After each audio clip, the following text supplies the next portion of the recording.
She said I was too clingy and needed to give her space. I heard every word through the kitchen doorway while preparing dessert for her book club friends. After 3 years together, this was how I learned what she really thought of me.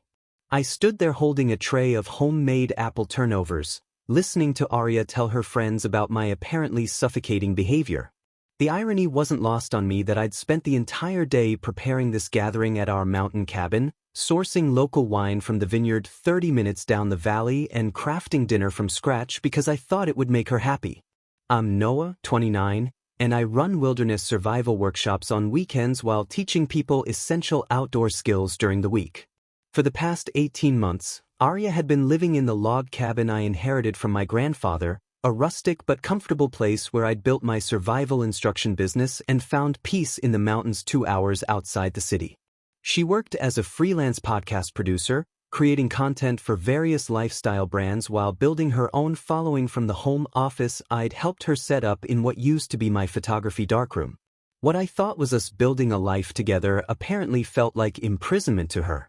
Through the doorway, I watched her gesture dramatically with her wine glass as she explained to her friends how I brought her coffee every morning made exactly how she liked it with oat milk and a dash of cinnamon, how I always asked about her day and actually listened to the details of her podcast projects, how I made sure she had everything she needed to work from home comfortably, including upgrading our internet connection and soundproofing her recording space. These weren't examples of romance in her retelling but evidence of my clingy desperation that was slowly suffocating her creative spirit. The women nodded sympathetically as Arya described feeling smothered by someone who remembered her preferences, planned thoughtful surprises like weekend getaways to nearby hot springs, and actually wanted to spend time together rather than just coexisting in the same space. I learned that my habit of leaving little encouraging notes in her laptop bag before important client calls was creepy surveillance rather than affection. The way I'd quietly handled the cabin's property tax payments and utility bills so she could focus on growing her podcast without financial stress was financial manipulation, not partnership.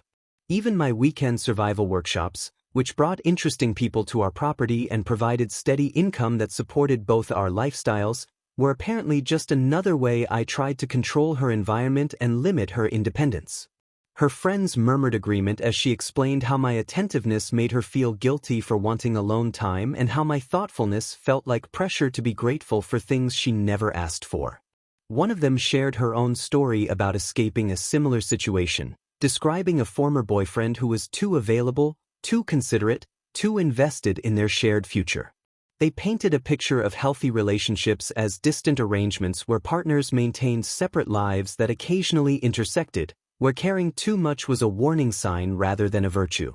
I set the dessert tray on the counter and stepped back into the shadows of my own kitchen, processing this devastating revelation about our entire relationship and wondering how I'd misread every signal so completely. The woman I loved, the person I'd welcomed into my home and my business, saw my care as suffocation and my attention as intrusion. She described my weekend workshop clients as an invasion of her privacy rather than interesting people who brought energy and income to our mountain retreat. The meals I cooked were obligations that trapped her in dinner conversations when she wanted to work on her podcast. The hiking trails I maintained around our property were just more evidence of my need to control our environment rather than gifts meant to enhance her quality of life. Her friends encouraged this perspective, praising her for recognizing toxic patterns and suggesting she needed space to rediscover herself without the weight of my expectations. They spoke about my devotion like it was a character flaw, something pathological to be corrected rather than cherished.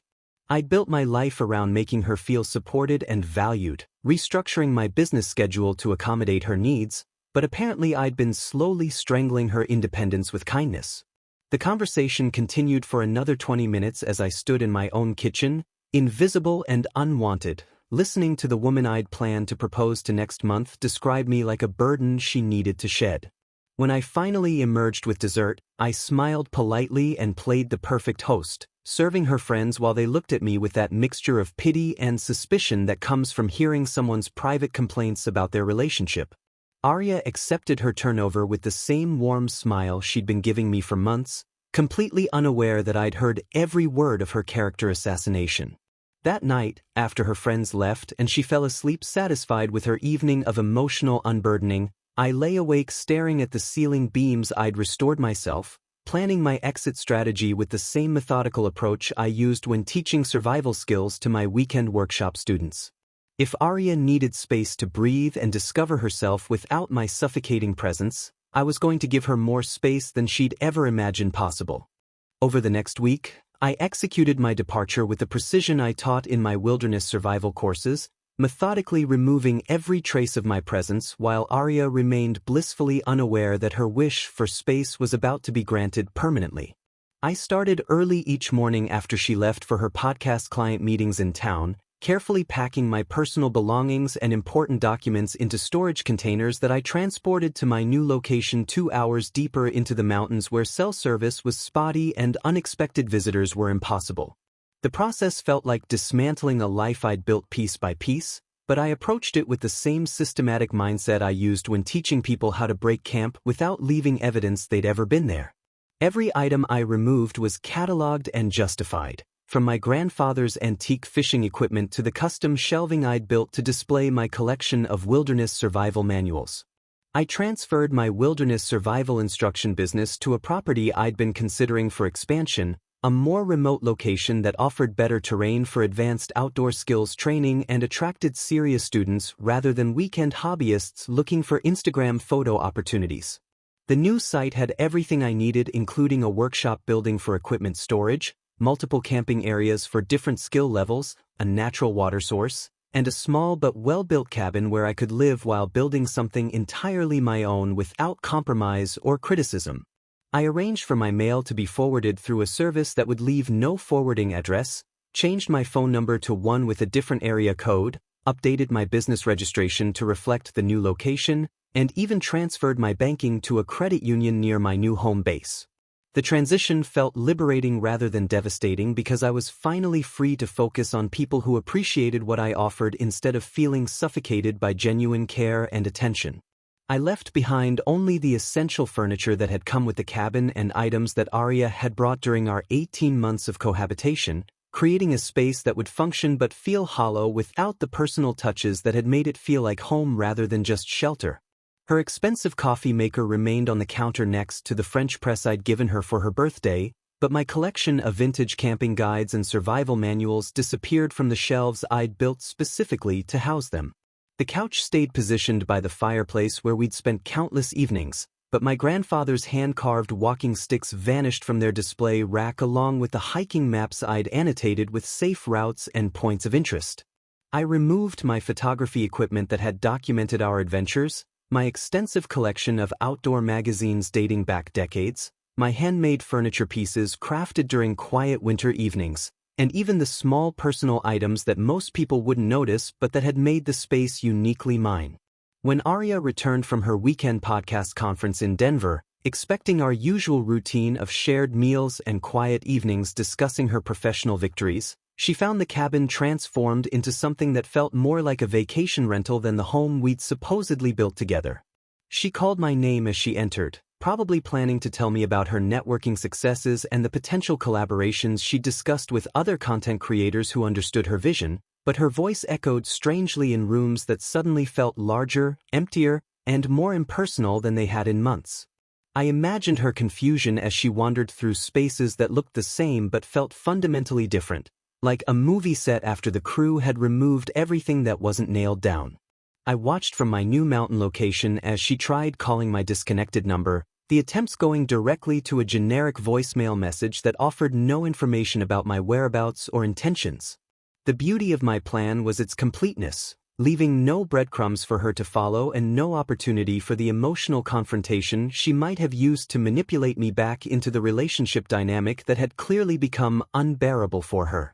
I'd given her exactly what she'd requested during that book club evening, complete space to discover herself without my suffocating presence, though I suspected this wasn't quite the gradual independence she'd envisioned when complaining to her friends about my overly attentive behavior. The silence from my end would be absolute and permanent, leaving her to navigate the consequences of getting precisely what she'd wished for in the most comprehensive way possible. From my new mountain sanctuary, I felt a profound sense of relief knowing that I'd never again have to question whether my care was wanted or my attention was appreciated by someone who clearly found both burdensome.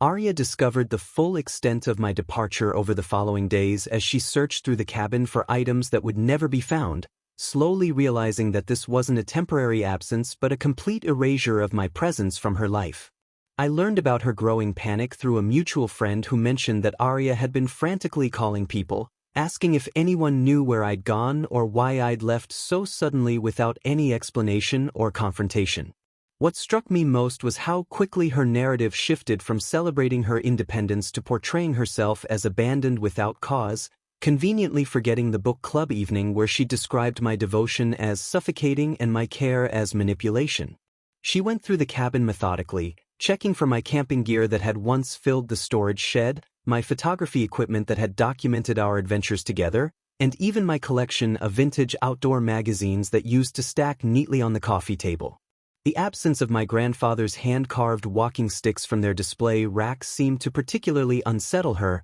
as if she'd never really noticed them until they were gone but now felt their absence like missing teeth in a familiar smile. She contacted my former workplace only to discover that I'd given proper 2 weeks' notice and cleaned out my office with the same thoroughness I'd applied to the cabin, leaving no forwarding information or hint about my future plans. My former colleagues, when pressed for information, could only report that I'd been professional and courteous during my transition, mentioning something vague about pursuing new opportunities in a different location but providing no specifics that might help her track me down. Her book club friends, who had initially supported her complaints about my clingy behavior, began asking uncomfortable questions about whether she'd actually driven away someone who had been genuinely devoted to making her happy. The very women who had encouraged her to see my attentiveness as a red flag were now suggesting that maybe she'd been too hasty in dismissing a partner who clearly cared deeply about her well-being and success. They pointed out that finding someone who remembered her coffee preferences, supported her career ambitions,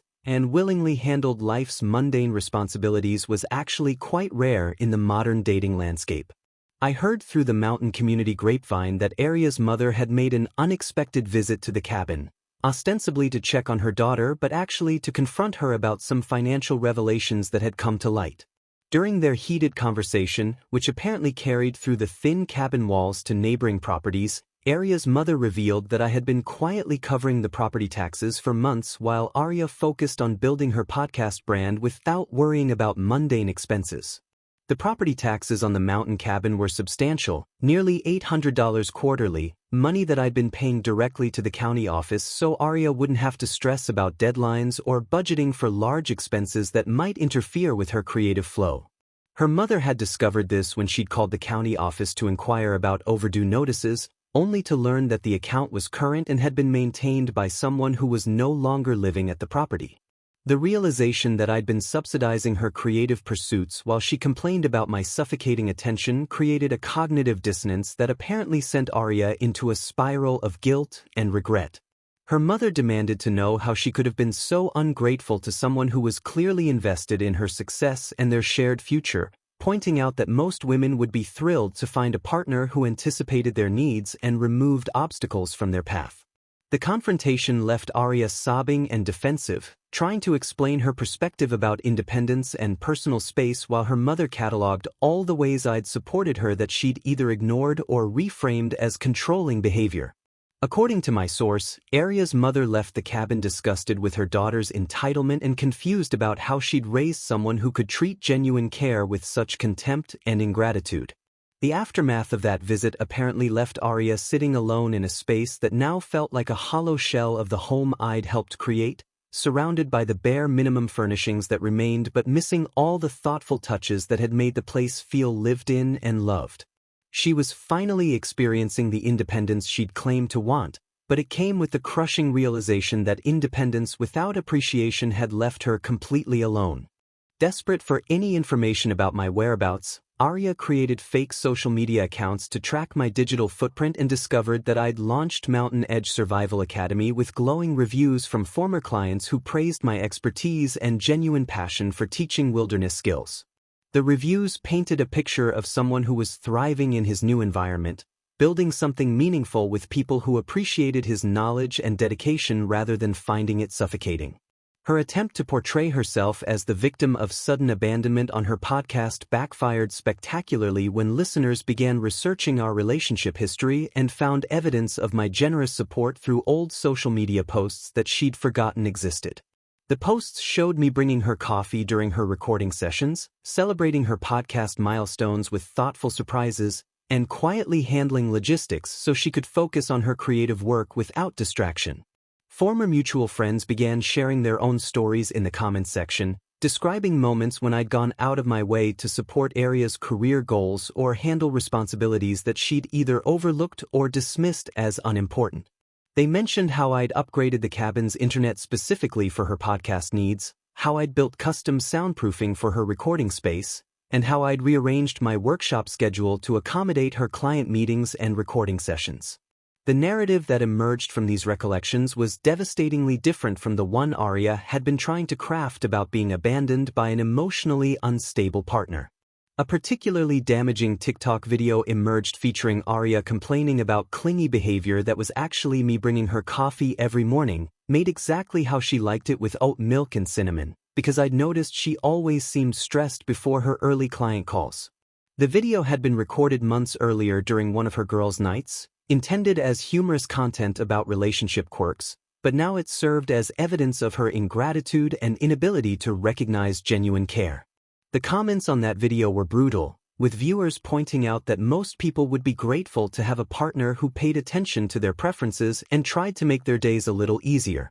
Women shared their own experiences about partners who never remembered their coffee order or showed interest in their daily routines, making Aria look increasingly ungrateful and out of touch with relationship realities. The viral nature of the video meant that potential podcast sponsors began distancing themselves from someone who publicly mocked her partner's thoughtfulness, seeing it as a reflection of poor character and questionable judgment. Meanwhile, my own social media presence told a completely different story of someone who'd found peace and purpose in building something new. Photos from Mountain Edge Survival Academy showed satisfied students learning essential skills in beautiful mountain settings, with testimonials about my patient teaching style and deep knowledge of wilderness survival techniques. The contrast between my thriving new venture and Aria's increasingly desperate attempts to control the narrative became stark and undeniable to anyone following both accounts. Her podcast episode titled, "When Independence Becomes Isolation," was widely interpreted as damage control rather than genuine reflection, especially when listeners compared her current complaints about loneliness with her previous episodes celebrating freedom from clingy partners. The cognitive dissonance was impossible to ignore, and her audience began questioning whether her relationship advice could be trusted when she'd apparently driven away exactly the kind of supportive partner most people hoped to find. Comments on her podcast platforms shifted from supportive to skeptical, with longtime listeners expressing disappointment in her treatment of someone who'd clearly been devoted to her success and happiness. Her engagement numbers began dropping as people unsubscribed in response to what they perceived as entitled and ungrateful behavior towards someone who'd been genuinely caring and supportive. The irony wasn't lost on me that Aria's quest for independence and space had ultimately led to her becoming more isolated and less successful than when she'd had my support, while I was building meaningful connections with people who valued what I offered. Aria's podcast sponsors began distancing themselves after the clingy boyfriend episode generated negative publicity about her treatment of supportive partners, with several lifestyle brands quietly declining to renew their advertising contracts rather than associate with someone who publicly mocked genuine care and devotion. The brands that had initially been drawn to her content about independence and self-empowerment found themselves fielding complaints from customers who felt that Aria's behavior promoted ingratitude and unrealistic relationship expectations that could damage healthy relationships. Companies selling products related to wellness and personal growth particularly wanted to avoid association with content that seemed to discourage the kind of mutual support and appreciation that formed the foundation of successful partnerships. Her freelance clients, many of whom had met me at networking events where I'd accompanied her as a supportive partner, started questioning her character and professionalism when they learned about the circumstances of our separation through the industry gossip network that thrived in the small mountain business community. These were business relationships that I'd helped her cultivate by being charming and engaged at industry gatherings, asking thoughtful questions about their projects and remembering details about their work that made them feel valued and heard rather than just being polite background presence. Without my presence at these events, Arya struggled to maintain the same level of connection with clients who had grown accustomed to interacting with both of us as a team that seemed genuinely interested in their success. Several clients mentioned to mutual contacts that they'd enjoyed working with her because she seemed grounded and supported, qualities that apparently evaporated once I was no longer part of the picture, providing stability and encouragement. The networking events that had once been successful professional opportunities for Arya became awkward affairs where she had to field questions about my absence and deal with the subtle judgment of colleagues who'd witnessed our partnership dynamic. Meanwhile, Mountain Edge Survival Academy gained unexpected popularity when a local news station featured my story as an example of quiet strength and dignity in the face of relationship adversity,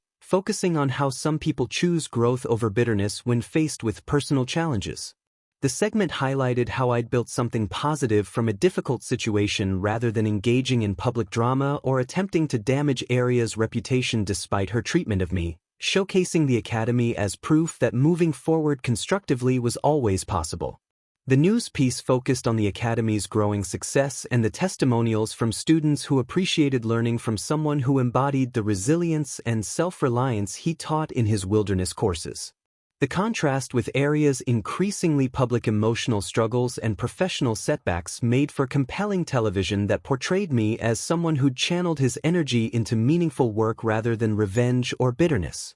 Arya attempted to contact me through the Academy's business line multiple times, but I'd implemented strict professional boundaries that prevented any engagement with former personal connections who might try to blur professional and private matters.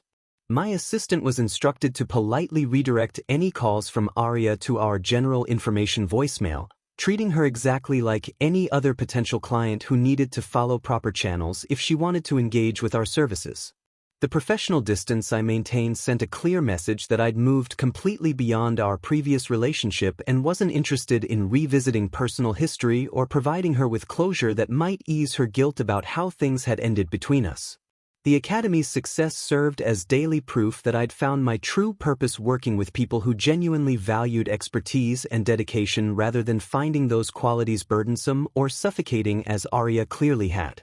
Arya drove to my new mountain location during a particularly harsh snowstorm, apparently hoping that dramatic weather would add urgency to whatever reconciliation speech she'd prepared during the 2-hour journey through increasingly treacherous conditions that should have deterred anyone with basic common sense. She arrived to find Mountain Edge Survival Academy thriving with a full roster of students who spoke highly of my expertise and character, including several successful professionals who'd become regular clients and referred their friends to my programs because they valued both the practical skills and the positive environment I'd created. I watched through the workshop window as she struggled through the snow in completely inappropriate footwear, her city clothes offering no protection against the mountain weather that I'd learned to navigate with ease and had once tried to teach her about during our relationship. The irony of her arriving unprepared for conditions that I could have helped her anticipate wasn't lost on me, especially considering how she'd once dismissed my weather warnings and safety suggestions as controlling behavior rather than protective concern from someone who understood mountain hazards. She found me teaching emergency shelter construction to a group that included a successful attorney who drove up from the valley every weekend, a retired military officer seeking to refresh his wilderness skills, and a local business owner who'd all become enthusiastic supporters of the Academy's mission and my teaching philosophy. When she attempted to approach me during a break in the instruction, I politely but firmly explained that my so-called clingy behavior had simply been genuine care and attention, and I was now directing that energy toward people who appreciated it rather than finding it suffocating or manipulative. The conversation took place within earshot of my students, who couldn't help but overhear Arya's increasingly desperate attempts to convince me that she'd made a terrible mistake and wanted to work things out between us, apparently believing that a dramatic appearance would somehow undo months of her dismissive treatment. Her emotional outburst in front of my clients only reinforced my decision to maintain distance, as it demonstrated the same lack of self-awareness and consideration for appropriate boundaries that had characterized our relationship and ultimately drove me away. She accused me of being cold and unforgiving, apparently expecting me to drop everything and engage in the kind of emotional drama that I'd specifically chosen to leave behind when I relocated to this peaceful mountain setting where I could focus on meaningful work. The students watched uncomfortably as Arya demanded to know why I couldn't just forgive her mistakes and give her another chance to appreciate what we'd had together, seemingly oblivious to how her public scene was affecting my professional reputation and making my clients feel awkward about witnessing such personal drama. I calmly explained that forgiveness didn't require reconciliation, and that I'd already forgiven her for not being able to appreciate the relationship we'd shared, but I had no interest in recreating something that had made her feel trapped and suffocated according to her own words. The contrast between her emotional instability and my composed professionalism was stark and obvious to everyone present, validating my choice to build a life with people who valued stability and mutual respect over dramatic gestures and manufactured crises that served no constructive purpose. After she finally left, driving away in conditions that made me genuinely concerned for her safety despite everything, my students commented on my calm handling of what could have been a very disruptive situation, further cementing their respect for my character and judgment. 6 months later, Mountain Edge Survival Academy had expanded beyond my wildest expectations, and I'd formed a partnership with a respected outdoor gear company that was impressed by my authentic approach to wilderness education and the genuine enthusiasm of my student testimonials that spoke to both my teaching ability and personal character. The company's representatives had visited the academy during one of my advanced weekend workshops and were struck by the positive learning environment I'd created, where students felt genuinely supported in pushing their comfort zones while learning essential survival skills that could save their lives in real emergency situations. My partnership with them opened doors to larger corporate training contracts and opportunities to develop educational content that would reach a much wider audience than I'd ever imagined possible during my relationship with Arya, when my ambitions had been constrained by her complaints about my work taking too much time and attention. Through mutual connections in the tight-knit mountain business community, I learned that Arya had discovered my professional success and personal happiness through social media posts and local news coverage that portrayed me as someone who'd built something meaningful and sustainable from adversity rather than becoming bitter or vindictive. She'd apparently learned that I was dating Elena, a fellow outdoor enthusiast and wilderness photographer who not only valued my attentive nature but actively participated in growing the academy by bringing her own expertise in wilderness photography and social media marketing to our partnership in ways that enhanced rather than competed with my vision.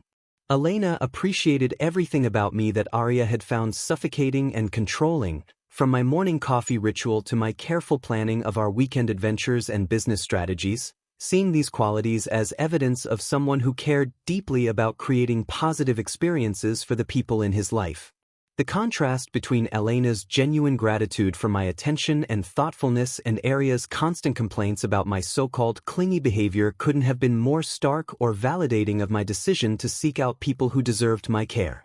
Arya's podcast career had stagnated completely after losing sponsors and audience engagement, forcing her to take a regular marketing job with a small firm while living in a cramped apartment she could barely afford on her reduced income, a far cry from the spacious mountain cabin where she'd once lived rent-free while pursuing her creative dreams with my full financial and emotional support. The independence she'd fought so hard to achieve had left her isolated and financially struggling, working for demanding clients who showed none of the patience and support I'd provided during our relationship when I'd shielded her from life's mundane stresses. Her social media presence had dwindled to occasional posts that seemed desperate and hollow compared to the confident, well-supported content she'd produced when her life was stable and her future seemed secure. The story reached its natural conclusion when I received a handwritten letter from Arya, delivered to the Academy's business address, acknowledging her mistakes and expressing regret for how she treated someone who genuinely cared about her happiness and success rather than trying to control or diminish her.